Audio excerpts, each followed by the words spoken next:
Steven Spielberg warned Kevin Costner about shooting this legendary box office bomb. Before James Cameron came along, few Hollywood directors knew more about shooting a movie on the open sea than Steven Spielberg. Going against conventional wisdom, the filmmaker learned his lesson the hard way as he headed out to the shallow waters off Martha's Vineyard, Massachusetts, to make his 1975 feature film Jaws. His adaptation of Peter Benchley's best-selling novel was the first major Hollywood picture to be filmed on the ocean, and Spielberg's ambitious desire for naturalism almost sank the movie and his career. With his knowledge, he was one of the best people to warn Kevin Costner as he was about to star in his infamous 1995 tentpole Waterworld. Spielberg was lucky enough to get away with it, of course. Despite a troubled production that ran over schedule and over budget, the director somehow wrangled an unfinished screenplay, an uncooperative mechanical shark, and an alcoholic Robert Shaw to create something close to pure movie magic. The finished film was a remarkably assured piece of filmmaking from the young artist and a critical and commercial success,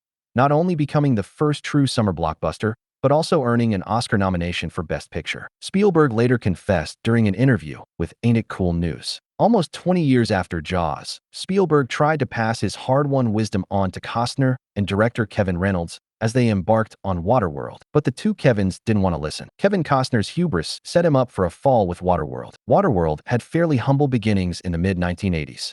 It was written as a straight-up Mad Max rip-off set on the ocean, but it became something far more ambitious when Kevin Costner and his regular collaborator Kevin Reynolds came on board in 1992. At that point in his career, Costner might have been forgiven for thinking he was capable of anything. After establishing himself as a solid Hollywood leading man in the 80s, he had single-handedly resurrected the moribund Western genre with his Oscar-winning Dances with Wolves, and followed that by co-producing and starring in another blockbuster, Reynolds' Robin Hood, Prince of Thieves. Once Costner had earned substantial clout in Hollywood, however, hubris began taking over. He jumped ship from Tombstone to compete with Wyatt Earp instead, which fared poorly compared to the Kurt Russell starring film about the Old West legend. Also released in 1994, there was perhaps an indication that Costner and Reynolds were on course for disaster with Rapa Nui, a fanciful take on the fate of Easter Island that vanished without trace at the box office. With an initial price tag of $100 million, Waterworld was a far larger undertaking, eyeing up a lengthy and difficult shoot around the shores of Hawaii. Reynolds at least asked Steven Spielberg for his advice before cameras rolled. As screenwriter Peter Rader told Yahoo Entertainment in 2020, Kevin said, "Steven, I'm doing this Waterworld movie, and we're shooting on water. Do you have any advice for me?"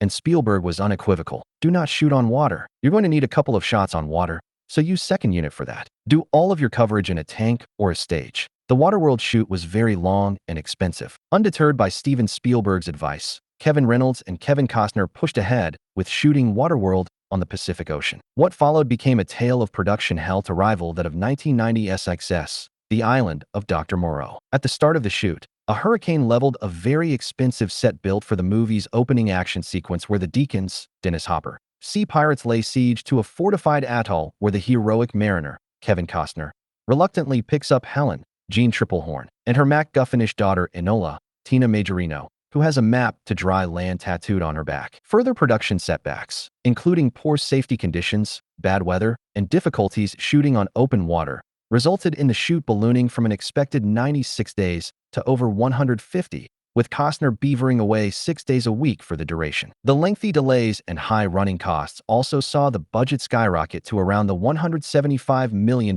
mark, making Waterworld the most expensive movie ever at the time. Naturally, the press lapped it up, and the film earned the nicknames Kevin's Gate and Fish Star in reference to Michael Cimino's disastrous Heaven's Gate and Elaine May's flop Ishtar, respectively. Once Waterworld arrived in theaters in July 1995, it was greeted with middling reviews. Thanks to the towering budget, additional marketing costs, and other fees, it only just about covered its outlay with a final global box office haul of $264 million.